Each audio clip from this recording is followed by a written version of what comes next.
Hoe gaan dit? Ek is blij om je te ontmoet. Die thema hierdie keer is die 10 blaaie. Hoofstuk 19. Die outeer is Abraham Park. Ander JSKTOLOGJSEPLE buiten die 10 PLE. Benevens die 10 blaaie, teken Jezus se eskatologiese diskurs in die boek Openbaring ander blaaie aan wat in die laaste dae sal plaasvind. Oorloë, as 'n teken van die eindtye het Jezus verklaar, nasie sal teen nasie opstaan en koninkryk teen koninkryk, Markus 13 vers 8, wat wyd verspreide oorloë in die laaste dae voorspel het. Net so het die profeet Daniel geprofeteer, tot die einde toe sal daar oorlog wees, verwoestings is vasbeslote, Daniel 9 vers 26. Die boek Openbaring voorspel ook oorloë wat aan die einde van hierdie wêreld sal plaasvind. Eerstens, tydens die plaag van die tweede seël, verskyn 'n rooi perd.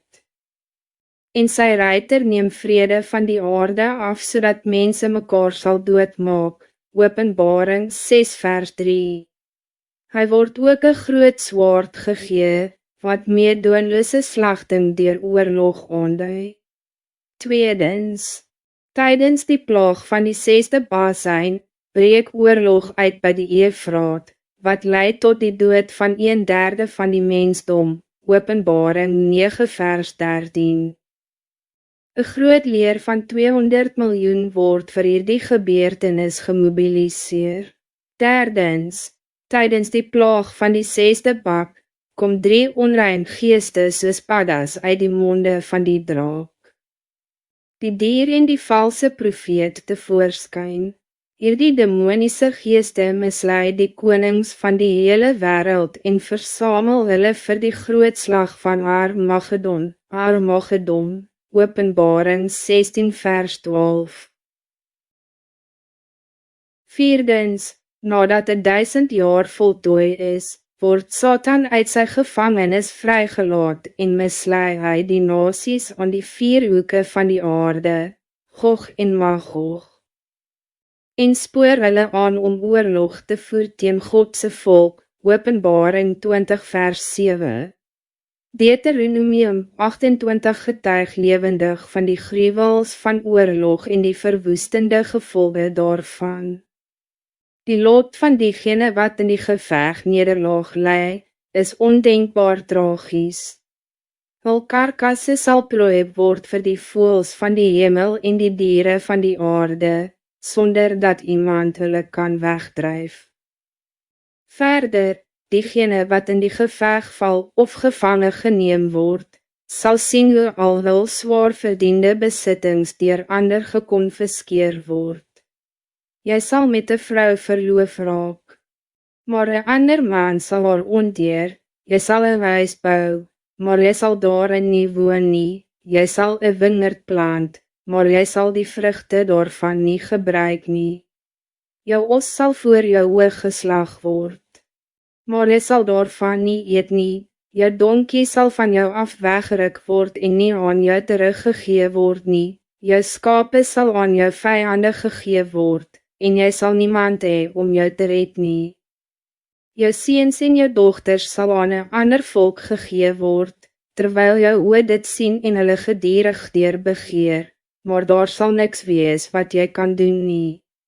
'n Volk wat jy nie ken nie, sal die opbrengs van jou land en al jou arbeid opeet, en jy sal nooit anders as gedierig deur verdruk en verpletter word nie. Jy sal mal word deur die aanskoue van wat jy sien. Deuteronomium 28 vers 30. In vers 30 gebruik die frase, 'n ander man sal haar skend, die Hebreëse werkwoord, shagal, wat beteken, om te onteer of te verkrag. Dit dui op die tragiese lot wat vroue sou ly na hul nasie se nederlaag in oorlog, verkrachting en veragtelike aanvalle deur hul vyande. Vers 32 illustreer verder hoe kinders as 'n teken beskou sal word dat die grootste seën van God se verbond, die seën van nageslag, in 'n vloek sou verander. Wat die hoogtepunt van Israël se lyding in hierdie ramp aandui. In vers 34 gebruik die frase, jy sal mal word, die Hebreëse werkwoord, shaga, in die pil, intensieve passief, stam. Wat de toestand van geestelike onstabiliteit beskryf waar een mens nie hul emoties en dade kan beheer nie as gevolg van een ondeurgrondelike tragedie. Mense sal in waansinspiraal van oorweldigende wanhoop en vrees, vastgevang in een meedoenloose siklus van lyding en onderdrukking, met elke wakker oomblik wat deur nood verteer word. Hulle sal heeltemal verlate voel in hul ellende soos Deuteronomium 28 vers 31 verklaar, jy sal niemand hê om jou te red nie.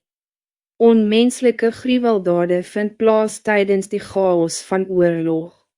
Wanneer die menslike gees in 'n toestand van onstabiliteit verval, mense mag ondenkbare dade pleeg in die strijd om oorlewing, selfs teen hul eie familie draai om hul eie veiligheid te verseker. Micha 7 vers 6 sê, want die seun behandel sy vader met minagting, en die dochter staan op teen haar moeder, en die skoondochter teen haar skoonmoeder. En 'n man se vyande is die manne van sy eie huis. Mattheus 10 vers 21 profeteer ook, die een broer sal sy broer tot die dood verraai, en 'n vader sy kind. En kinders sal teen hul ouers opstaan en hulle laat doodmaak. Nog 'n groter gruwel het ontvou, ouers het hul eie kinders gekook vir kos. Die profeet Esegiel neem hierdie gruwelike onmenslikheid tot 'n selfs donkerder uiterste en profeteer dat kinders hul eie vaders sou eet. Daarom sal vaders hul seuns onder julle eet, en seuns sal hul vaders eet, want ek sal oordele aan julle voltrek en al julle oorblyfsel in al die windstreke verstrooi. Esegiel 5 vers 10. Beide die Bijbel en die historicus Josephus teken 3 gevalle aan waar sulke verschrikkelijke gebeure in die geskiedenis plaasgevind het. Eerstens, tydens die heerskappy van koning Joram. Die 9de koning van die noordelike koninkryk van Israël, het die Arameese leer Samaria vir die tweede keer beleer. Naarmate hongersnood tot ondenkbare vlakke vererger het ouers in uiterste desperaatheid hul eie kinders geëet. 2 Konings 6 vers 28.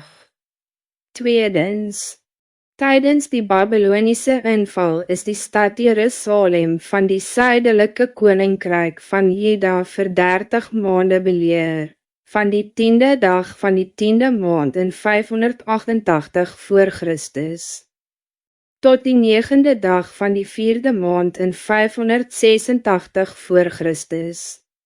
Gevolglik is die profesie van die profeet Jeremia en die profeet Esegiel tragies vervul. Klaagliedere 2 vers 20. Derdens, in 70 na Christus, toe die Romeinse generaal Titus Jerusalem beleer het die Joodse historicus Josephus opgeteken dat sommige Jode hul eie kinders geëet het om te oorleef. Die Joodse oorlog deel 6, bladsy 201.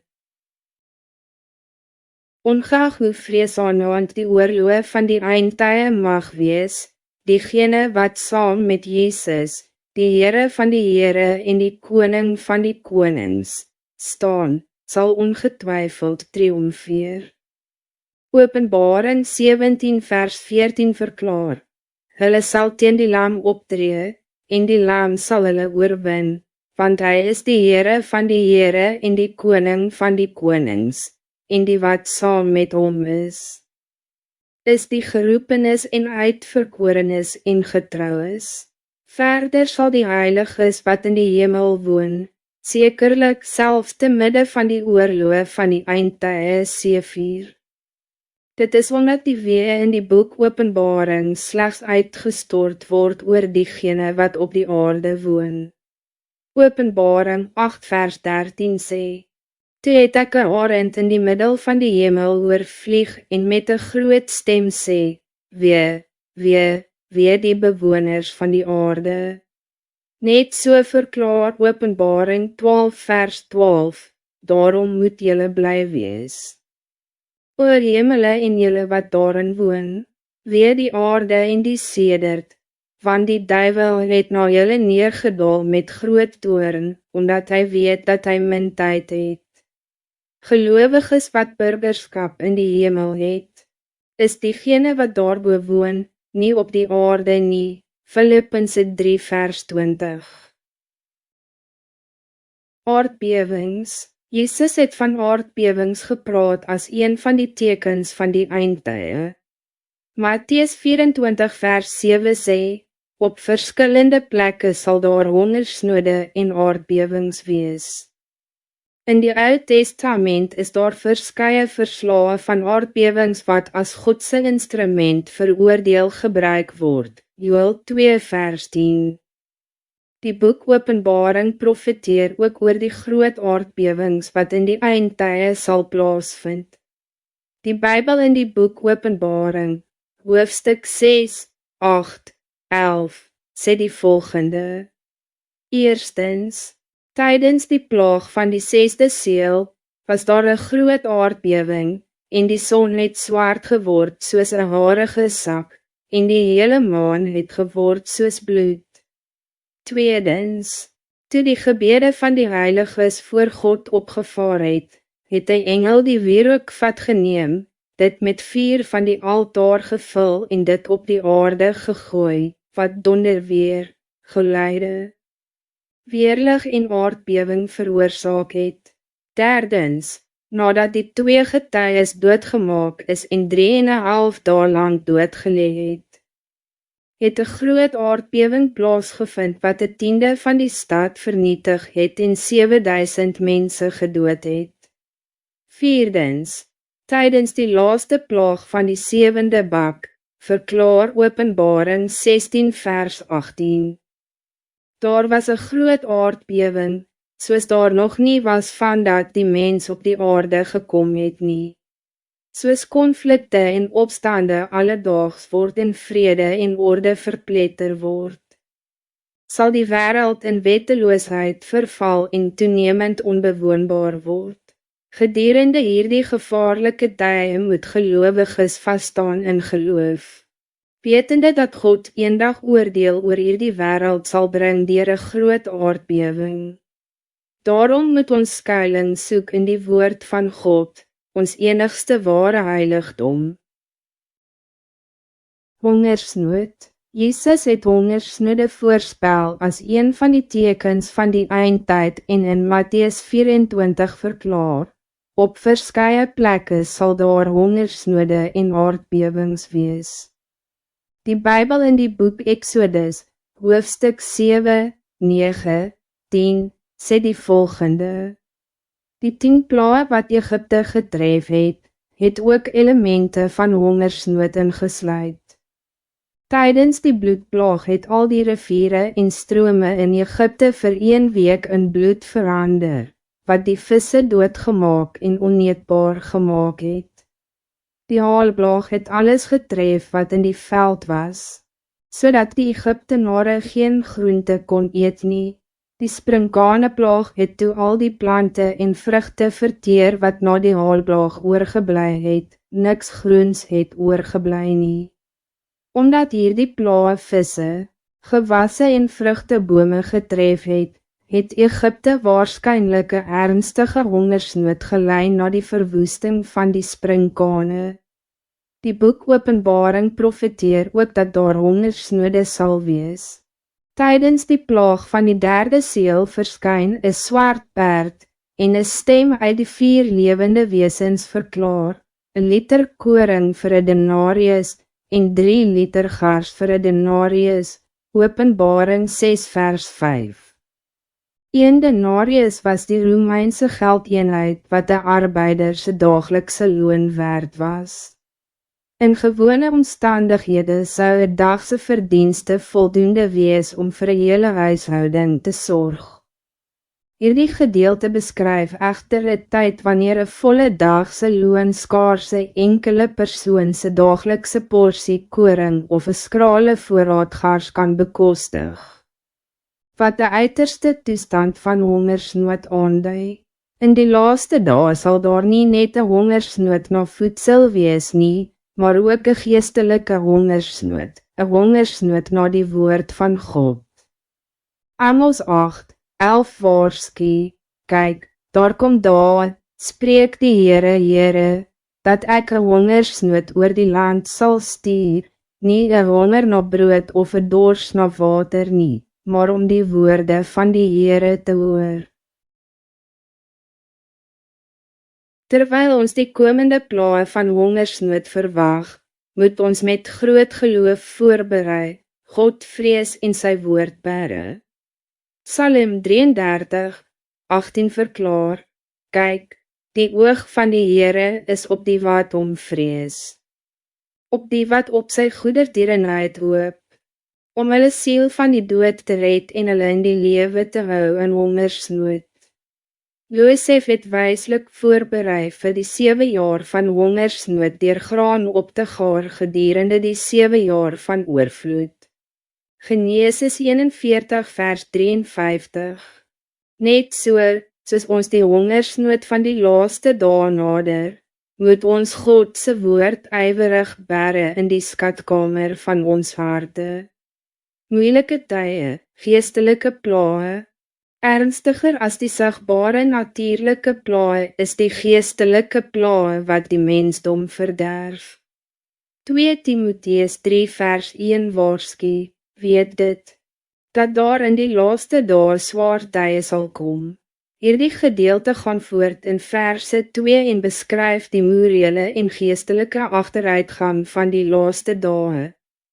Want die mense sal liefhebbers van hulle self wees, liefhebbers van geld, grootpraterig, arrogant, kwaadsprekers, ongehoorsaam aan ouers, ondankbaar, onheilig, liefdeloos, onverzoenlik, kwaadwillige kinderpraatjies, sonder selfbeheersing, wreed, waters van die goeie, verraderlik, roekeloos, verwaand. Liefhebbers van plesier meer as liefhebbers van God. Onder hierdie is die mees universeel erkende tekens van korrupsie materialisme, die liefde vir geld, humanisme, trots en selfverheffing. En hedonisme, die najaging van plesier, dekadensie, toegeeflikheid en oordaad, en esthetisisme, die obsessie met skoonheid. Openbaring hoofstuk 17:18 beeld hier die korrupte wêreld uit as Babylon die groot hoer. Diegene wat nie uit Babylon vlug nie, sal onvermijdelik deur sy geestelike plaae meegesleer word en uiteindelik onder God se oordeel val. Ek het 'n ander stem uit die hemel hoor sê, kom uit haar uit, my volk, sodat julle nie gemeenskap met haar sondes het en van haar plaae ontvang nie, van haar sondes het tot aan die hemel opgehoop, en God het haar ongerechtighede onthou. Betaal haar terug soos sy betaal het, en gee haar dubbel terug volgens haar dade. In die beker wat sy ingeskink het, moet julle dubbel soveel vir haar inskink. Die outeur van hierdie boek is Abraham Park. Abraham Park was een bekroonde wêreldklas teoloog met merkwaardige pastorale spiritualiteit. Hy het sy hele lewe aan gebed en die skrif gewy en die Bybel meer as 1800 keer gelees. Gedurende sy leeftydse bediening was hy 'n ware pastoor wat die kerk en die gemeente soos sy eie kinders lief gehad het. Sy daaglikse skedule het bestaan uit 2 uur lange gebede en 3 uur lange bybellesings, sowel as voortdurende prediking en evangelisatie. Met die oortuiging dat, om te sterf is om te leven, het hy sy best gedoen in sy gebedslewe tot God vir 3 jaar, 6 maanden en 7 dae op berg hier in Korea. Toe die son ondergaan, het hy niks anders gedoen as om te bid, nie toe die son opkom, het hy niks anders gedoen as om die Bijbel te lees nie. Toe, uiteindelik, het 'n enkele straal van genade op hom geskyn. Deur die krachtige verlichting van die Heilige Gees en deur die genade van God, het die tonele in die Bijbel soos 'n panorama voor sy oë ontvou. Hierdie tonele is neergeskryf op groot pylwortelblare wat met 'n takkie gebind is. Dit is later elke paar maande oorgeskryf op papier wat bij 'n dorpie onder die berg gekoop is.